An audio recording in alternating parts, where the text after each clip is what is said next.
This one is from when I gave birth to Mohammed. I was looking for Hiba. She was no longer with me by then. I had no idea where she was. Sukaina al-Jbawi went through every parent's worst nightmare. Her child was taken from her. In 2018, she was accused of being affiliated with the Islamic State group and was arrested by Bashar al-Assad's security forces. The police surrounded the house and arrested me. I was a few months pregnant with my son, and they took me away with Hiba, who wasn't even 2 years old yet. After maybe 20 days in prison, some guards knocked on the cell door. They told the women, "Get the children ready." We didn't understand. We thought they were taking them out to see some daylight, or maybe to let them play outside. One inmate who had been in prison for a long time told us that this was the moment when they take our children away. She still remembers the mothers crying and the guards threatening them if they resisted. Her daughter was taken from her. For more than 7 months, she had no idea what had happened to Hiba, but she has been fortunate. After her release, she managed to track her child down in an orphanage following months of searching. But thousands of children like Hiba are still missing. Last May, the new Syrian authorities founded a committee dedicated to finding them.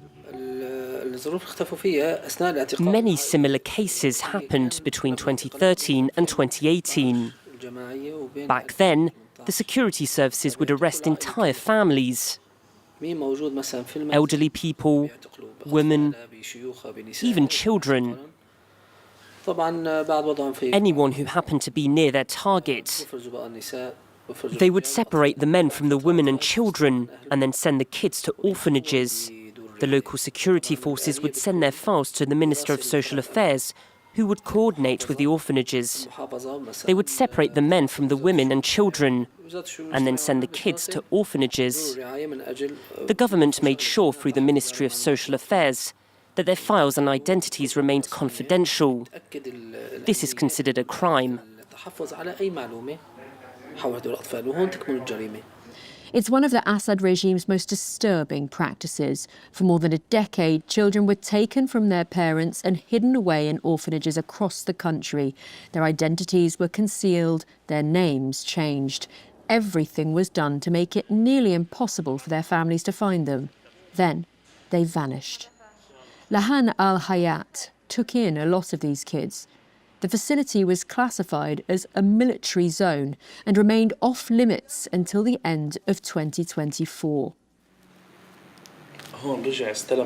The security services came to collect the child. He was placed under our responsibility.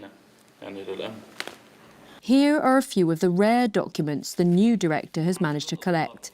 They prove that some of the missing children passed through this facility. When the country was liberated, many people rushed here to ask whether their children had been in our care. We immediately worked hard to give them answers, but we don't know the exact number of children who have come through this orphanage. Our team asked the caregivers who used to work here to try to get the information because most of the documents and photos have disappeared. 3 orphanages are under scrutiny, including one run by the well-known international organisation SOS Children's Villages. Former employees say they had no choice but to follow the authorities' orders. It was sad. They would arrive here so scared. There were so many, we couldn't even count them. The numbers kept growing. Sometimes we would get more than one in a single day. They arrived in military vehicles, stayed with us for a while, and then the security services would take them back. We never knew where they were being taken. SOS Children's Villages has announced it has launched an investigation. In a statement, the organisation says, "This should have never happened. We acknowledge that despite our best intentions, not all decisions made during this period met the standards we hold ourselves to. We are learning from these failures and have taken concrete steps to prevent this from happening again.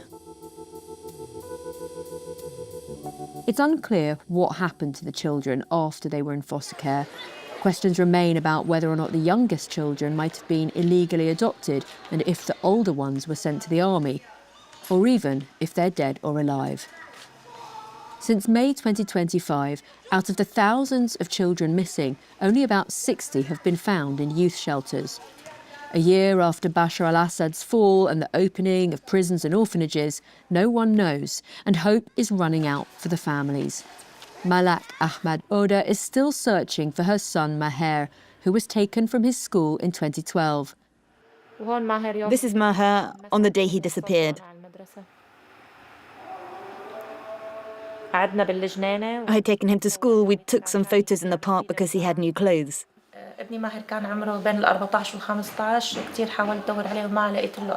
Maher was 14 or 15 when he disappeared.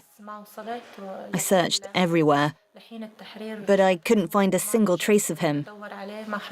After the liberation, I looked in prisons, in orphanages, even in youth detention centres, but I found nothing. As a mother who has already lost several sons, I'm in despair. But deep in my heart, something tells me I'll find him soon. I don't know why, but I'm sure he's out there, alive. Maher would have been 26 years old today.